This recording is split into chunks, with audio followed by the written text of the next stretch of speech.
Well, I'm back from break, and, well, I still feel a little tired after a lot of BS that happened over the break, but you know what? It's whatever.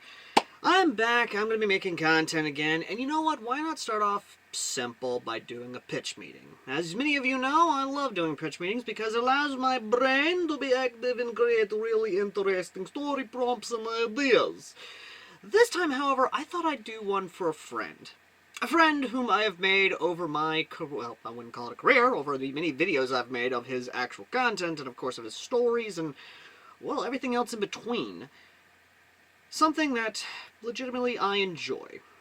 That is, of course, our friend JohnnieBoi11. JohnnieBoi11, who is now posting on Wattpad. Pin comment down below. But, the big thing, ladies and gentlemen, is that, honestly, he's done a lot of good stuff with a lot of cool ideas. Be it Fallout, be it Stargate, be it Signalis, Niki, weird stuff, just weird. I don't even know half the stuff he plays on his Steam account. God only knows. But the big thing, though, ladies and gentlemen, is what would happen, or correction, the big thing that all these have connected, you're probably wondering, is Halo. Halo, Halo, Halo, Halo. He has basically covered the entirety of the Halo fandom, of the Halo mythos, of Halo everything. And you're probably wondering, what do I have to basically contribute to that? Well, number one, I don't have Halo's Wars 1 and 2 yet. I'm hoping to get those one day in my collection of Halo games, because I have all the Halos, from Halo Combat Evolved to the Halo Master Chief collections to everything in between. I literally have all the discs. From playing on Xbox to Xbox 360. Okay, not the Xbox games, sadly. I've got the Xbox 360 stuff, though, including the Halo 3 ODST with the multiplayer map expansion disc. If you need an example, or at least you don't believe me, here they are. See? From back in the Xbox 360 days, from back in the GameStop days. Jesus Christ, I actually paid $50 for this thing? Anyway. Yeah. Here's the ODST map, ODST game, and here is the expansion disc. Just wanted to show you so you knew I actually had it. So, ladies and gentlemen, you're probably wondering, what does this have to do with today's story? What does this have to do with the title of the video?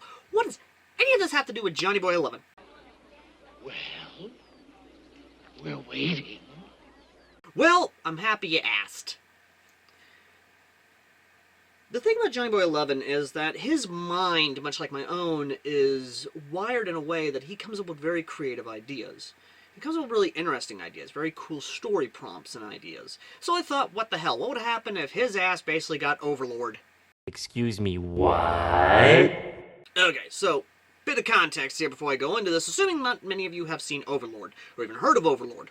Overlord, the anime, the manga, the light novel, is essentially what would happen if a guy who loved playing D&D for a long-ass time came up with a story idea of a dude who also loved playing a D&D type setting for a long-ass time, gets transported into a new fantasy world with, as his character, his powers, his overpowering abilities, and basically becomes the new god of that world. Or in this case, the new overlord of that world, with all of his NPCs and everything being actually real. That is essentially the concept of Overlord in a nutshell, and it is as entertaining as it is for some, for others, not so much, it's not their cup of tea, but the concept is cool. So I thought, what the hell, what would happen if our boy Johnny basically lived long enough to see VR MMORPGs, or in this case just VR video games, and played Halo Wars and became the most decorated, basically most good RTS player as well as FPS player in Romania. Because he is Romanian. You know, so just trying to help the boy out. And what would happen if he falls asleep with the headset on and immediately gets transported in his avatar body to the new world? What the hell? Probably a lot, but I'm just going to say this right now. I may get a lot wrong when I'm speaking about this idea because I've only known him for a while and I'm only going off of assumptions of his personality and how he would proceed, as well as his own story prompts. So, ladies and gentlemen, let's get into it, shall we? Okay, so, bit of context as I said. Basically, for those who don't know what VR MMORPG is, it stands for Virtual Reality Massive Multiplayer Online Gaming. Role-playing game. Now, let's bring that back. Let's replace the RPG with RTS with VR, with virtual reality, massive multiplayer, real-time strategy game. Get it? Got it? Good. So, of course, I would use Halo Wars as a good example. Now, in the sense, he basically falls asleep and wakes up in, say, a command center or maybe an orbiting ship. Again, one of the two, he basically wakes up in a command center. After waking up, he realizes that, number one, all the NPCs are now real people.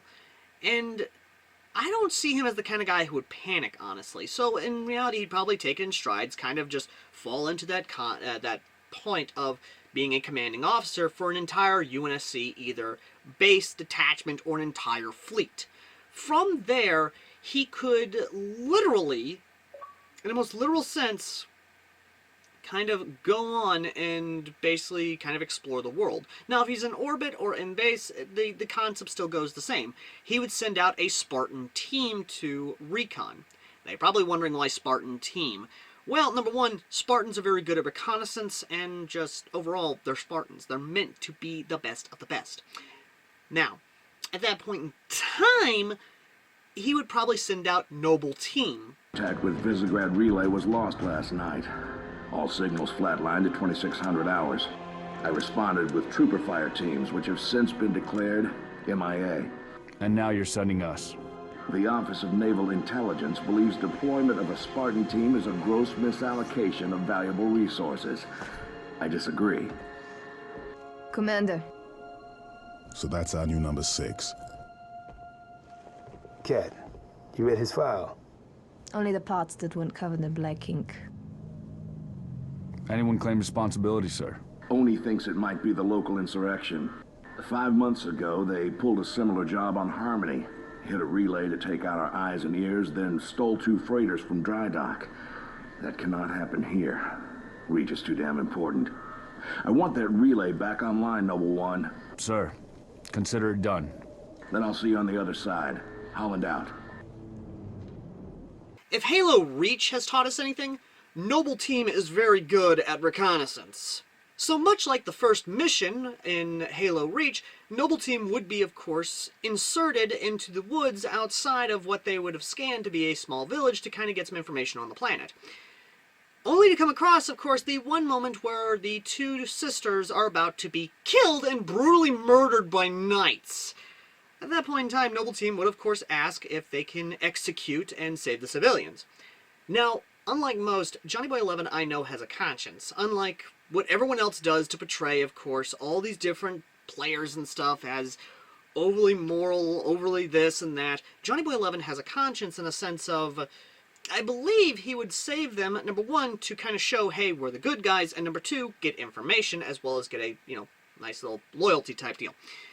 At that point in time, I could see him, of course, using Noble Team to literally execute the knights, and then immediately let them do what Spartans do best. Go in, take them out, and save the village. At that point in time, I don't know if... I'm going off of the assumption that once the village is secured, he would go in himself with, say, a protection detail of either Marines or maybe more Spartans. Either and or. Securing the village, talking to the village head, kind of learning the fact of they're in a fantasy world, and him... He himself said that he has very little knowledge about Overlord.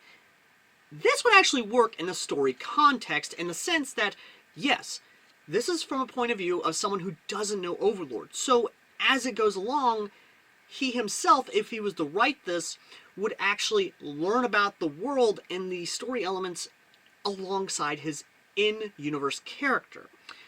In a sense, kind of making decisions based on the information he has. And the information he has at the moment is that he is at a village that was being attacked by renegade knights dressed up as someone else in an attempt to make a false flag happen from a very much so super religious organization and super religious nation that makes the Vatican look sane in comparison during the frickin' witch trials. No shit. Yeah, no, our boy Johnny is gonna be, yeah, he's definitely going to be frickin' balancing the fucking political thing, but either way, getting to it. After which point in time, of course, our boy Gazov Strong would show up, they would talk a bit, he would kind of comment here and there, blah blah blah, basically the introductions, all that stuff. Now, how would he handle the Scripture, the Holy Scripture dudes, the quote-unquote special forces of the Holy Empire, basically, this Holy Kingdom. Like any other good officer. Call in fire support. Uh-huh. So that's them. Uh-huh. Yeah, I need fire mission on the robe-covered dipshits about, how far away do you think it is? Yeah, okay. About 300 meters out. Yeah, go ahead and fire 2 guns for effect, then follow up with full salvo. Artillery fire inbound on target. Stand by for impact. Impact confirmed. Like, seriously, I can see him doing that. I can see him literally calling in frickin' fire mission on these motherfuckers. Now, with that out of the way, of course, that does raise the question of how could Johnny proceed? Well, I know him well enough to know that in a literal sense, in a tactical sense, in a literal real-time strategy game sense, any good RTS player knows that they need resources. And that be it manpower, civilian power, or even factory power, this dude would probably take over the village of Karn and immediately make it a foothold in this region while slowly expanding upwards, downwards, and all around to kind of set up the new borders. So, yes, he would technically, if he wanted to, kind of follow the idea of basically the first episode if he wanted. In a sense, he could. But I know Johnny enough better to know exactly he wouldn't do that. He'd be sending out Oni spooks left, right, center, up, down, all over the place. He'd be sending spies everywhere! Because information is the most key element in all warfare. Or in this case, understanding the area you're in, because, hello, you're in a fantasy world full of magic, and dwarves, and elves, and fairies, and ogres, and demons, and just... You need information. Any good man or woman, or anyone in a position of power would want information in the world they're in. So yeah, I'd see him actually sending out Oni spooks, honestly. Just to understand what exactly he's in, and what he's about to send his people to fight. I mean, don't get me wrong, guns are good against magic and bows and arrows, to a certain extent, but giant monsters the size of Gogeta, or the size of a small kaiju, that's a wholly different element altogether. Because I don't know about you, but, you know, Gogeta. Gogeta! Gogeta!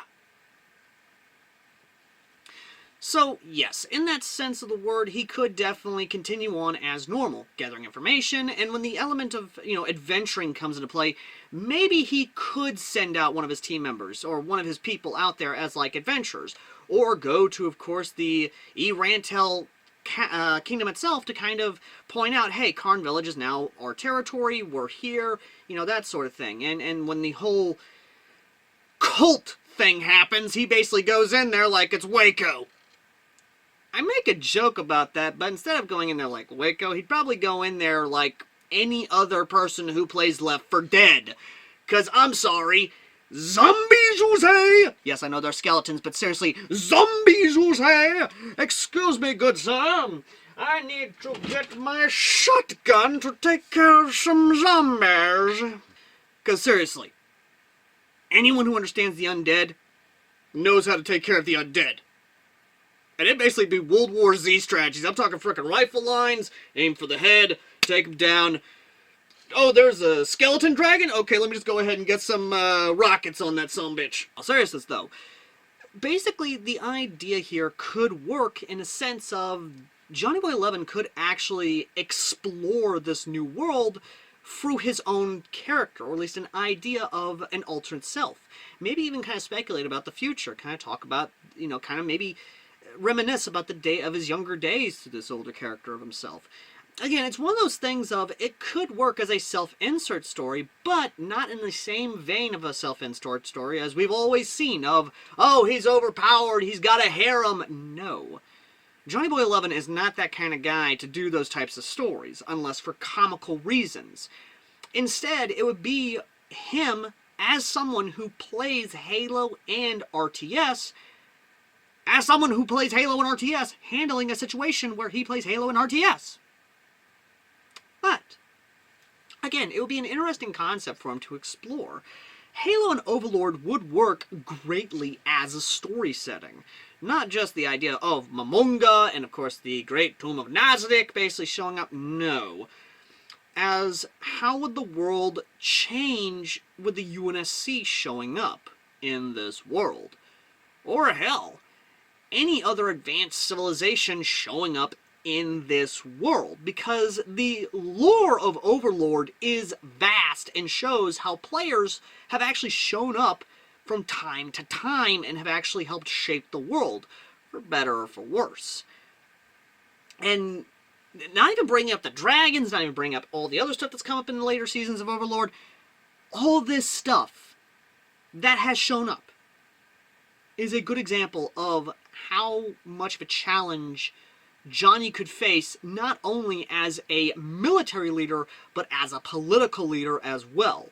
Because unlike what we've seen in the UNSC lore during the Human Covenant War and the post-Human Covenant War years, there would not be a civilian government. It would be a military cadre government basically handling the situation they're in, because, again, this is a lone detachment or fleet of a military arm of a spacefaring nation showing up on a world completely cut off from what they know as UNSC space.